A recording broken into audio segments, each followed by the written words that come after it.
Oke, teman-teman, kita akan lanjutkan lagi dengan install app to test. Jadi, ini juga, konsep basic yang emang harusnya teman-teman QA yang mau automate tahu gitu ya. Jadi kalau kita mau install web yang mau dites itu, at least dia harus ada di lokal. Kenapa? Karena kalau kita tes dia di staging, kita akan banyak hal yang nggak bisa kita tes lebih dalam, dan banyak hal yang kita bakal miss tuh ngetesnya.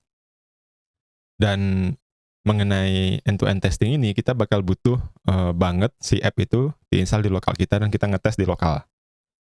Jadi pengetahuan teman-teman tentang Git, pengetahuan teman-teman tentang install app itu, atau bisa jadi teman-teman minta tolong tim dev untuk nge-setupkan di lokal, itu harus bagus. Jadi kalau nanti misalkan ada perlu nge-setup di Git, itu nggak perlu nge-call anak dev, jadi langsung aja nge-setup sendiri. Nah, kebetulan di saya ada 2 contoh. Jadi teman-teman bisa buka v2starter.putraprima.id, bisa lewat sini, atau teman-teman bisa install app to test-nya. Jadi saya akan recommendedkan untuk install app to test di lokal. Caranya gimana? Caranya teman-teman tinggal buka di sini GitHub, CUB, GitHub saya, kemudian nanti teman-teman cari demo app Cypress Automation, nama repositorinya. Ini repository public yang teman-teman bisa pakai. Kemudian saya nge-clone, kebetulan saya sudah setup Git-nya, jadi saya nggak mungkin mengcover semua teori ya di sini ya. Jadi teman-teman perlu belajar sendiri nge-setup Git di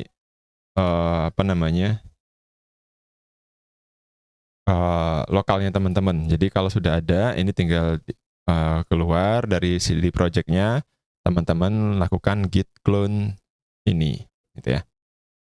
Oh udah. Nah kebetulan sudah ada, atau saya hapus saja ya. rm nrf demo ya.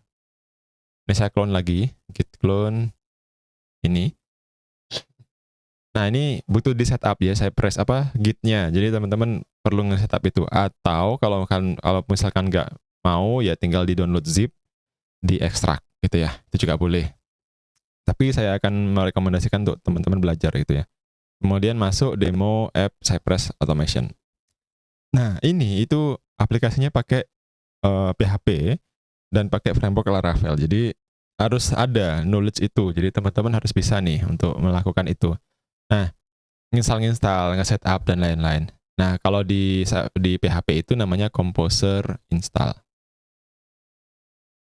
Nah, ini dia bakal nge-download library, dependencies, dan lain-lain. Itu teman-teman harus lakukan. Jadi, download dulu. Kemudian ditunggu ya. Nggak lebih lama daripada nginstal Cypress yang di awal. Kemudian ls cp.env.example menjadi .env. Nah, ini kopas. Nah, ini yang knowledge yang biasanya membuat banyak anak QA yang mau belajar automation balik kanan.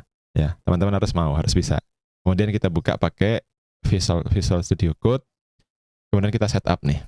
Kan tadi sudah diinstal, env-nya dibenerin.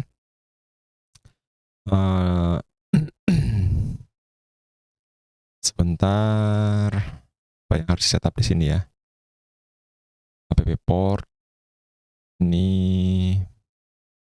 Oh ya, database-nya. Jadi database-nya harus di setup. Nah, saya punya development dan passwordnya @secure_password. Nah, ini teman-teman harus nge-setup sendiri nih. Nggak bisa kalau nggak. Sorry. Aduh, saya lupa. Harusnya ini digeser sini. maaf. Aduh, sorry banget ya. Jadi gini, saya ulangin lagi deh langkahnya.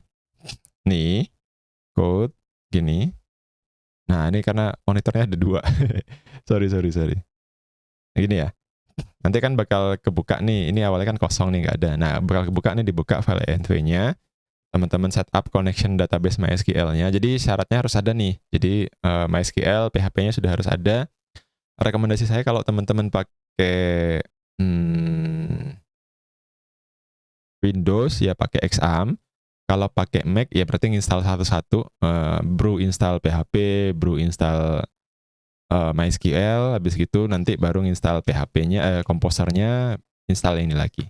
Ada agak panjang, tapi nggak apa-apa. Sekarang kita coba dulu, portnya kita ganti 8000 aja deh default gitu ya. Kemudian nanti di sini kita bisa PHP artisan serve. Migrate dulu. Fresh min sheet.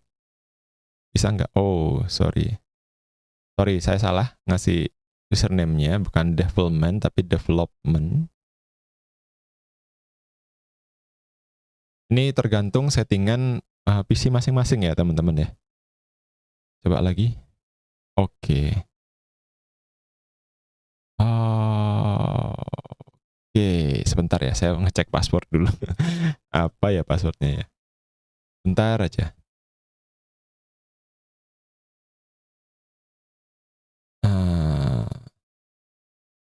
Oh ya, kurang. Gini. Nah, kenapa passwordnya harus kayak gitu? Karena teman-teman harus hati-hati ya masalah password ya. Jadi dibiasakan untuk membuat password yang seperti itu.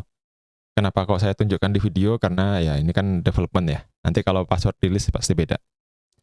Oke, ini migrate. Jadi yang tadi saya lakukan adalah nge-migrate, membuat item di database-nya.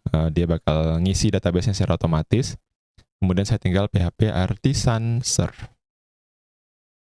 Nah, ini udah jalan nih. Nah, ini teman-teman bisa buka di browsernya.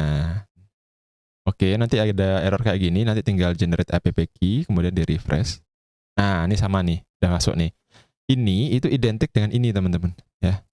Nah, nanti teman-teman bisa masuk, bisa login, bisa register macam-macam, tapi nanti kita fokus di yang simple-simple dulu ya. Kita lihat, saya lupa database-nya, seeder, user seeder. Super admin, passwordnya password. Oke, baiklah. Nih, superadmin@gmail.com, passwordnya password. Kemudian kita login. Nah, ini sama nih, persis dengan yang ada di sini, ya. Nanti sama nih datanya nih, user list-nya ada, ya kan? Sini juga sama. Oh, mungkin agak berbeda sedikit ya, ada banyak tambahan-tambahan gitu kemarin.